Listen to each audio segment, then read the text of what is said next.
जी, तो सन्स की बात चल रही थी, सन्स विदाउट के लिए।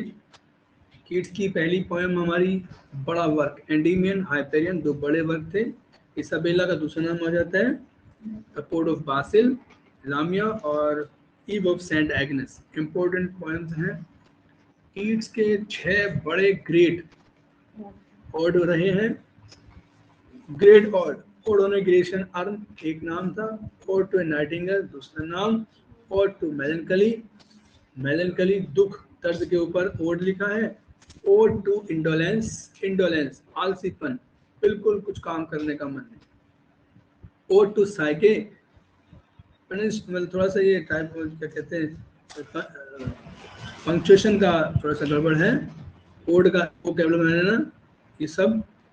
और टू साइके लाजवाब हैं, और इसमें जो हमें ज़्यादा याद करने की हमें ज़रूरत है वो है ode on a Grecian urn ode to Nightingale.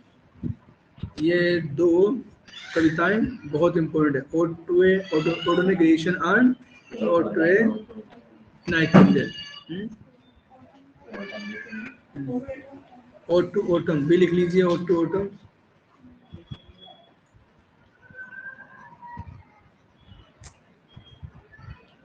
AUTUMN autumn. Endymion, देखिए एंडीमियन लिखिए, मैंने इसको बताया एंडीमियन के बारे में। Endymion was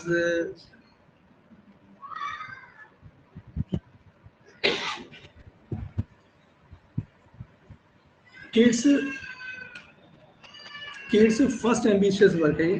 first Keats' first ambitious work Endymion है, appeared 1818, probably based on Drayton's The Man in the Moon। Michael Drayton का एक वर्क था the man in the moon. Fletcher का द फेथफुल सेफर्ड्रस, बहुत important work है the faithful shepherdess. वफादार गडन्नी, वफादार गडन्नी, बढ़िया है नाम, याद रखें ना। फ्लेचर का फेथफुल, क्वेश्चन बन सकता है, पीजीडी का क्वेश्चन बनेगा कि which work of Keats is based on Fletcher's faithful shepherdess. तो it was Endymion. It begins with a thing of beauty is a joy forever. ये शुरू होता है, ये वर्क शुरू होता है, कौन सा work? Endymion. A thing of beauty is a joy forever. Its loveliness increases. It will never pass into nothingness. कविता की हर लाइन का पहला अक्षर कैपिटल बनता है, आई का, इट का आई बड़ा बनाना।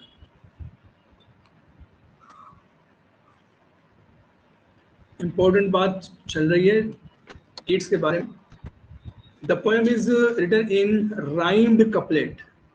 Poem is written in rhymed couplet, ऐसा कपलेट जो राइम्ड है, जिसकी तुक बनी हुई है। In iambic pentameter, also known as heroic couplet.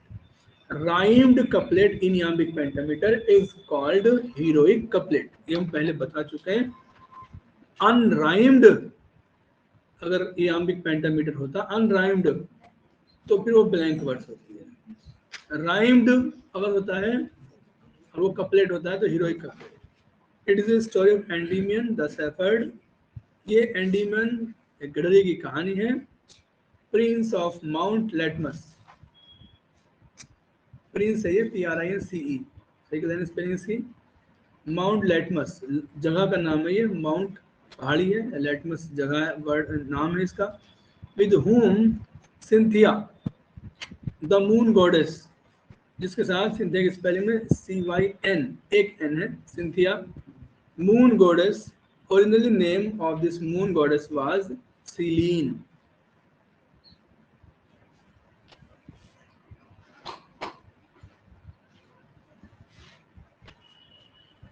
Moon goddess इतना जिससे ये मोहब्बत करता है, और इसका ओरिजिनल नाम है सीलीन, SELENE। The story begins with natural scenes where the shepherds gathered।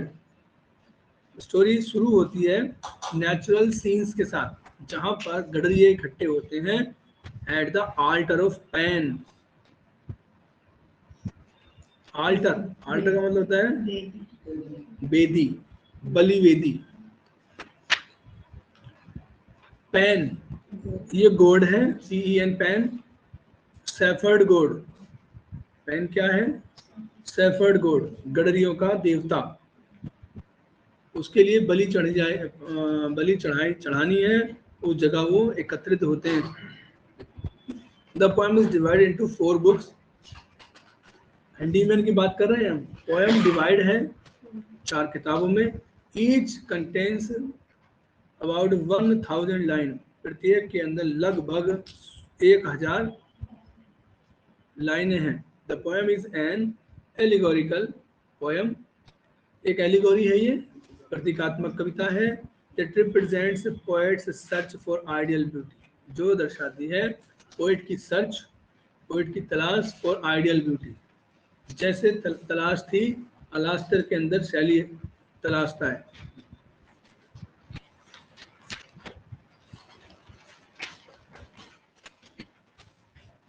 Keats की दूसरी पोएम का नाम, बड़ी पोएम का नाम है Hyperion, written in the style of Milton. कौन सी पोएम मिल्टन के स्टाइल में लिखी है? हाइपेरियन। एपिक थीम है इसकी। एपिक थीम क्या होती है? बहुत ही इलेवेटेड सब्जेक्ट मैटर होता है, बहुत ही उच्च कोटि का सब्जेक्ट मैटर होता है जिसके ऊपर एपिक लिखा जाता है। किसी छोटी मोटी घटना पर आधारित एपिक नहीं होता है, बल्कि बहुत ही इम्पोर्टेंट टॉपिक होता है एपिक का। इसका भी इम्पोर्टेंट है। Hyperion, theme of the old struggle between Saturn, Hyperion and younger gods like Apollo. ये बड़े बड़े देवता हैं, इनमें आपस में झगड़ा है, देवताओं का झगड़ा है। हाईली रिमार्केबल फॉर हेलेनिज्म, बहुत ज़्यादा हेलेनिज्म का इस्तेमाल किया इसमें। Model on the paradise lost, और इसको मॉडल बनाया है पैराडाइज लॉस्ट के ऊपर। यही इंपॉर्टेंट बात है इसकी। वहाँ शैतान और देवताओं के बीच में झगड़ा है, यहाँ ग्रीक गॉड और गॉड्स के बीच में झगड़ा है। Written in blank words. जितने भी वर्क्स हैं हमारे, जो स्टैंजा फॉर्म, जहाँ भी क्वेश्चन आता है वो जरूर याद करना। ये हाइपेरियन ब्लैंक वर्स, और इसको याद करने के लिए ऐसे याद करना पड़ेगा, हाइपेरियन ब्लैंक वर्स या blank Hyperion, blank Hyperion, couplet Endymion, Endymion couplet, blank Hyperion, blank Hyperion. इसका ऐसे ध्यान रखेंगे। नाम में अगर लगा दोगे, नाम ही जोड़ दोगे उसमें, तो याद रहना आसान हो जाएगा। नहीं तो चीज़ें मुश्किल हो जाती है कि स्पेंसर एंड स्ट्रेंजर था या टाइम रॉयल था, ऐसे हो जाता है। It is also called an epic poem. Epic poem, एन है ये, ओन नहीं है, सही कर लेना इसको। ये इसको एपिक पोएम भी कहा जाता है। Which poem of Keats is called epic poem? Hyperion. The poem is based on Titanomachia. मैकिया का मतलब होता है स्ट्रगल, और टाइटन का मतलब है टाइटन जो गॉड था। टाइटानोमैकिया का मतलब है, टाइटानोमैकिया का मतलब बैटल ऑफ टाइटन, और बैटल ऑफ टाइटन चली थी 10 साल तक। टाइटन जो गॉड है, मैकिया जहां भी जुड़ जाएगा सेंटेंस के अंदर, उसके अंदर होगा युद्ध शामिल।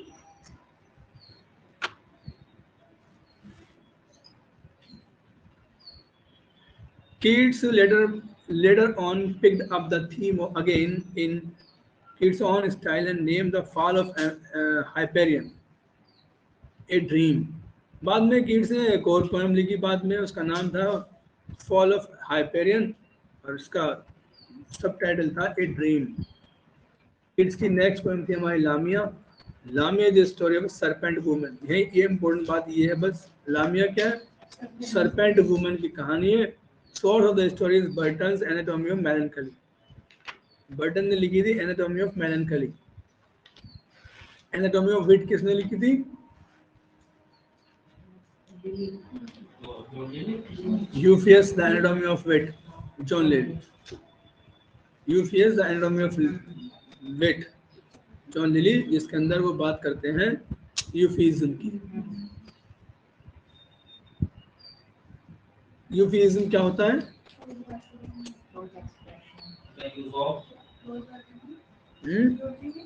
हाँ यूफिज्म, हाँ ये राइटिंग स्टाइल है। यूफिमिज्म होता है एक फिगर ऑफ स्पीच है जिसके अंदर मुश्किल बात को आसान तरीके से बोलना, डिसएग्रीएबल बात को अग्रीएबल तरीके से बोलना। और ड्राइडन ने लिखे फेबल्स, उस पर भी आधारित थी। It is story of Lamia a witch, ये लामिया की कहानी जो कि एक चुड़ैल है, is transform into a beautiful woman, उसको बदल दिया जाता है खूबसूरत औरत में। Written in heroic couplet, remarkable for pictorialism, तो ये भी लामिया कपलेट है, ध्यान रखेंगे लामिया भी लामिया कपलेट है। पिक्चुअल क्वालिटी है। Just before ode to autumn, ode to autumn से इसको पहले लिखा। The poem influenced Edgar Allan Poe sonnet to silence. Edgar Allan Poe 20th century के पोएट हैं और इन्होंने लिखी थी टू साइलेंस, ये नैरेटिव पोएम, और ये हाइपेरियन लामिया पर आधारित थी। इम्पोर्टेंट है, बहुत important. The Eve of Saint Agnes, one of the best narrative poems of Keats in 42 stanza written in 1819। 42 stanza, 42 stanzas में लिखी गई थी Eve of Saint Agnes, published in 1820 in Spence and stanza। Eve of Saint Agnes falls on January 20, जो जिसे Christmas ewe होती है, Christmas का त्यौहार 25 दिसंबर से पहले वाली शाम को क्रिसमस ईव कहते हैं। ये हमारा Eve of Saint Agnes. Saint Agnes भी संत अग्नस थे ईसाइयों के, उनकी बरसी है एक प्रकार से, और वो 20 जनवरी को मनाया जाता है। क्वेश्चन आ जाता है। It represent the love of Madeline,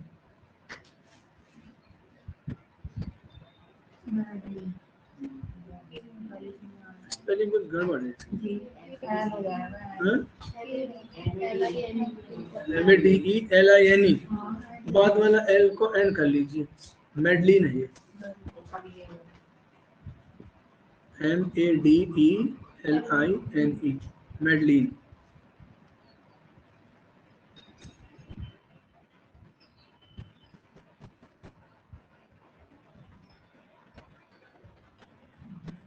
Madeline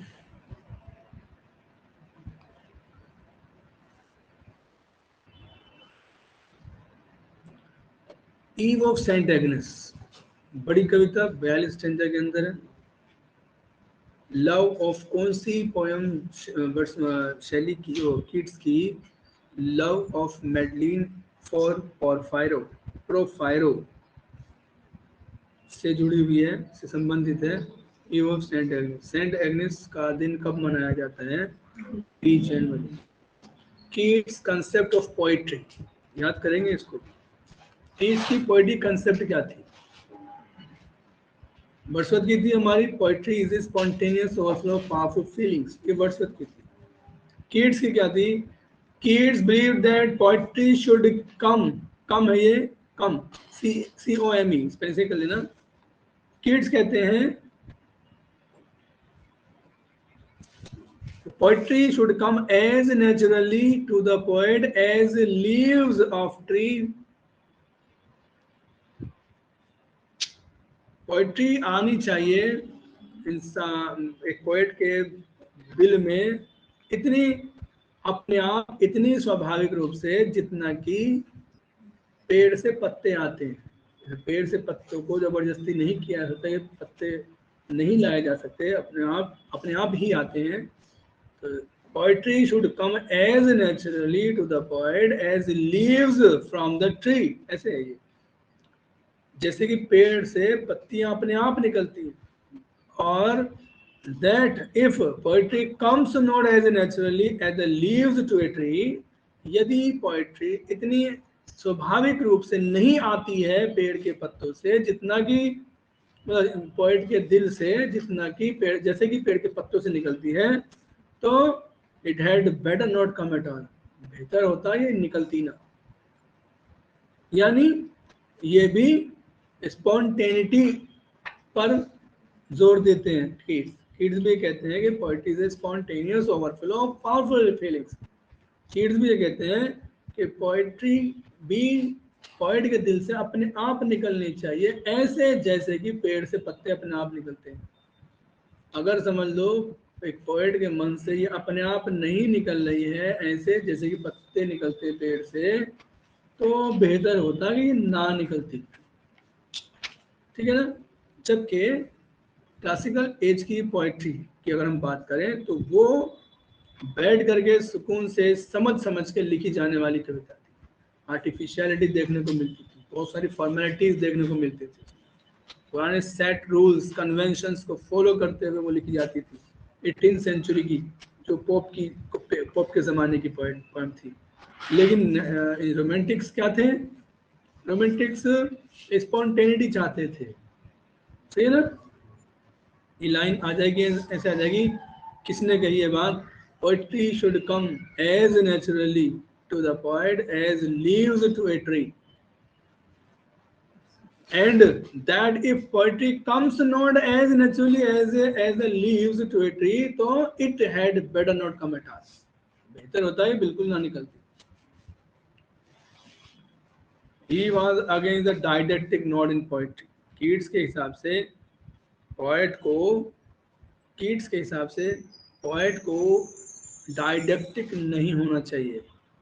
डायडेक्टिक का मतलब होता है मोरलिस्ट। डायडेक्टिक नोट का मतलब होता है मोरल एलिमेंट्स। किड्स नहीं चाहते थे कि पोएट लोगों को भाषण दे, लोगों को प्रीच करे, उपदेश दे। He declared that a poet should be a detached observer of life। उन्होंने डिक्लेयर किया था कि पोएट को जिंदगी से बिल्कुल डिटैच रहना चाहिए। अटैच मतलब जुड़ा हुआ, डिटैच मतलब दूर रहना चाहिए। वो अपने आप को दूसरों की जिंदगी से अपने आप को दूर रखें, and that he should pass the quality of negative capability. He should pass the quality of negative capability. Poet के अंदर वो बात होनी चाहिए जो निगेटिव कैपेबिलिटी वाली हो। पोएट बहुत इंपॉर्टेंट टर्म है ये, कीट से जुड़ा हुआ। निगेटिव कैपेबिलिटी क्या होती है?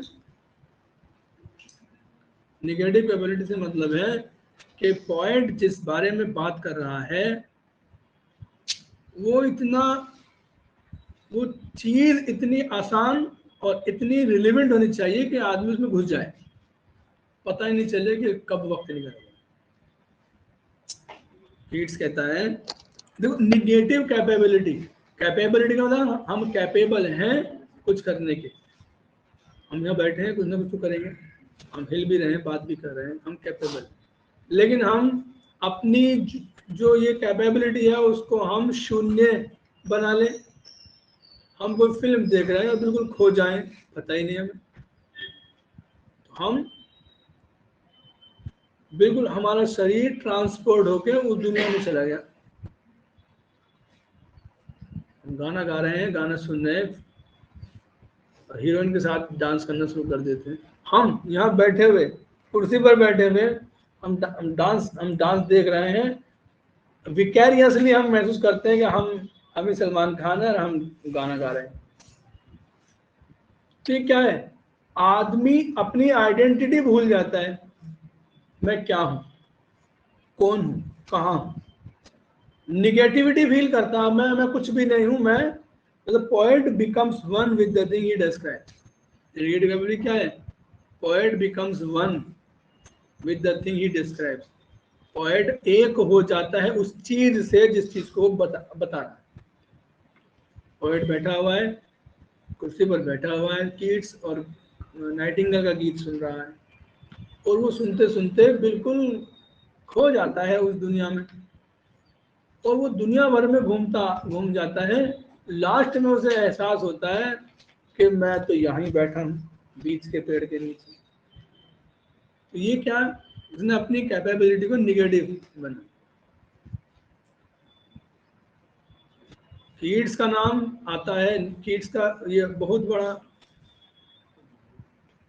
बड़ा टर्म है।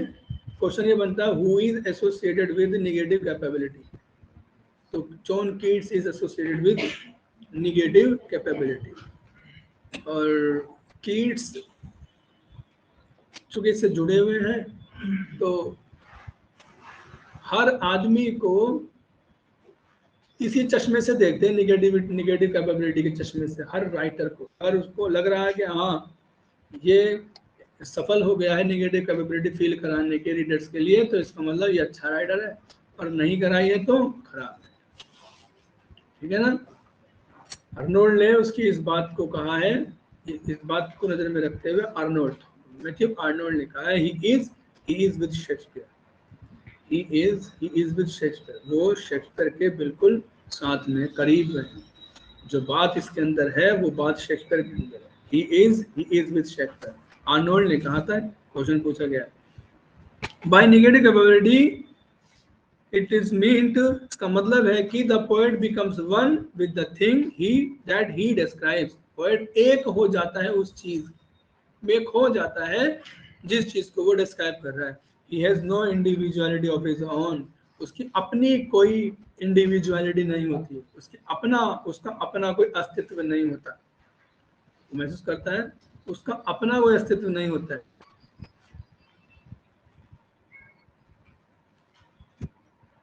Negative capability is a term associated with kids. By negative capability it is meant, अच्छा ये छूट गया था लाइन।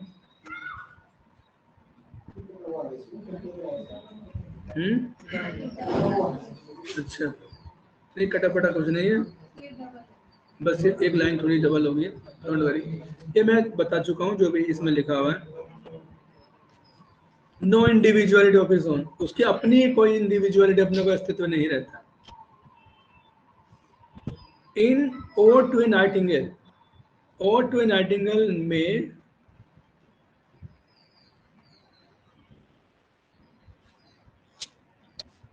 ये वाली बात कही है कीट्स ने। Keats was a poet of sensuousness. The quality of sensuousness is found in the poetry of Keats. Sensuousness बताया मैंने। In the words of Arnold, Keats is called a great poet of sensuousness. किसने कहा? Arnold ने कहा Keats is called the great poet of sensuousness because his poetry appeals to the five senses. क्योंकि उसकी poetry प्रभावित करती है हमारी पांचों इंद्रियों को। अर्नोल्ड ने कहा, अर्नोल्ड इस पर बहुत अच्छे राइटर, अच्छे क्रिटिक हुए हैं। बढ़िया बढ़िया बातें अर्नोल्ड ने कही इनके बारे में। अगर कीट्स पर तुक्का लगाना पड़े तो अर्नोल्ड के साथ जाना। In the following lines are remarkable for sensuousness.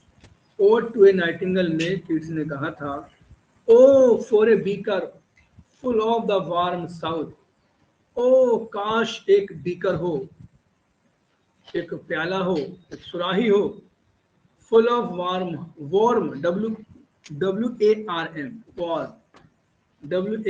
ये गर्म वाला है, और वो WORM होता है वार्म, कीड़े मकोड़े वाला, ये गर्म वाला है।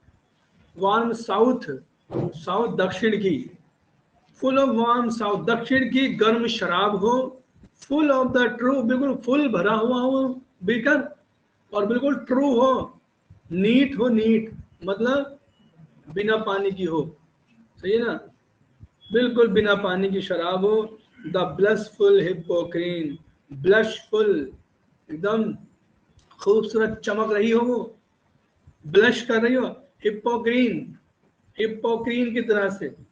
हिप्पोक्रीन यहाँ पे ग्रीक एलिमेंट है। ये कविता की देवी म्यूज के मंदिर के सामने दो झरने हैं, हिप्पोक्रीन और एग्रिप्पा, और उन झरनों के बारे में ये बताया जाता है कि उन झरनों के पानी में अगर इंसान मुंह धो लेता है तो वो पोएट बन जाता है, पोएट बन जाता है। जब आदमी शराब पी लेता है तो वो भी कवि बन जाता है, और वो बिना अथक कवि बनता, अथक कवि, यानी वो थकता नहीं है। एक बात जो चिपक गई दिमाग में, वो धांगता रहता है, तू मेरा भाई है, मैं बिल्कुल सही कह रहा हूँ, तू मेरा क्या है, तू मेरा भाई है। उसकी मतलब उसका ये सेंटेंस लूप में चला जाता है, लूप लग जाता है, ये चलता रहता है। ब्लशफुल हिप्पोक्रीन, शराब की तुलना किससे कर रहा है वो? कविता की देवी के मंदिर के सामने जो झरने हैं उससे कर रहा है। तो पोएट भी तो है ना वो। With beaded bubbles winking at the brim, और कैसी है वो? नीट हो ऐसी, जैसे अभी ध्यान देना, कोल्ड ड्रिंक डालना ध्यान दिया होगा या और देना, कोल्ड ड्रिंक डाल के प्याले में, गिलास में, और देखना बहुत देर तक बुलबुले आके ऊपर विंक करना शुरू करते हैं, विंक पलक झपकना, जैसे फूट जाते हैं आगे ऊपर आके बुलबुले। तो विंकिंग एट द ब्रिम, बिल्कुल असली हो, नकली ना हो, पानी ना पड़ा हो उसमें। काश एक शराब एक प्याला नहीं, पूरी सुराही हो पूरे, और वो भी हो इंग्लिश वाली, जैसे हम कहते हैं ना इंग्लिश वाली। ये यहाँ पर वार्म साउथ की बात करें, दक्षिण से दक्षिण वाली शराब बढ़िया वाली, फुल ऑफ द ट्रू, बिल्कुल सच्ची होनी चाहिए, यानी नीट, पानी वानी नहीं होना चाहिए उसमें एकदम। ब्लशफुल हिप्पोक्रीन, चमक मार रही हो, ब्लश कर रही हो, सही है ना। With beaded bubbles winking at the brim, B alliteration. देखिए नजरों के सामने एक गिलास आ रहा है और ऊपर आ रही है लड़ी सी बन के बबल्स के, और वो पलक से झपक रहे हैं। क्या कह रहा है?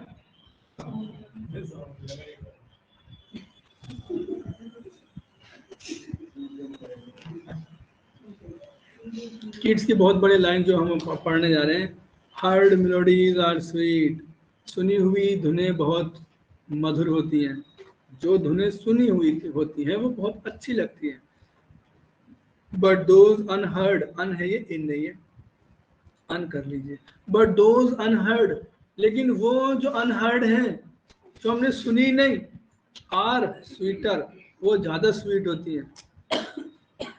देयरफॉर, इसीलिए ये सॉफ्ट पाइप्स, ये दीज सॉफ्ट पाइप्स, हल्की मध्यम पाइप्स, बांसुरी ये बाजे, प्ले ऑन, बजाए जाओ, not to the sensual ear, इन कानों के लिए नहीं, ये आवाज केवल ये इन कानों के लिए नहीं, सेंसुअल ईयर, सेंसुअल मतलब कान जो केवल सुनने का काम कर रहे हैं, वो नहीं, फिजिकल कान की बात नहीं कर रहा है, but more endeared pipes to the spirit, बल्कि ज्यादा प्रिय पाइप जो मेरी आत्मा में पहुंच जाए, आत्मा को सुना दो।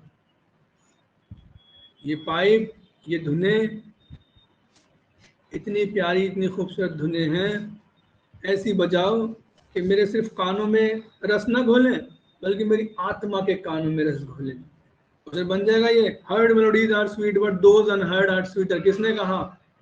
कीट्स ने कहा। ये था हमारी ओडोनेग्रेशियन अर्न की लाइन। ओडोनेग्रेशियन अर्न, ये पोएम है कीट्स की। In the poem Eve of Saint Agnes, कितना हो रही है?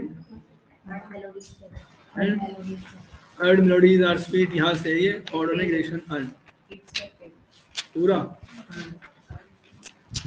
तो कीट्स तो रह गए अभी।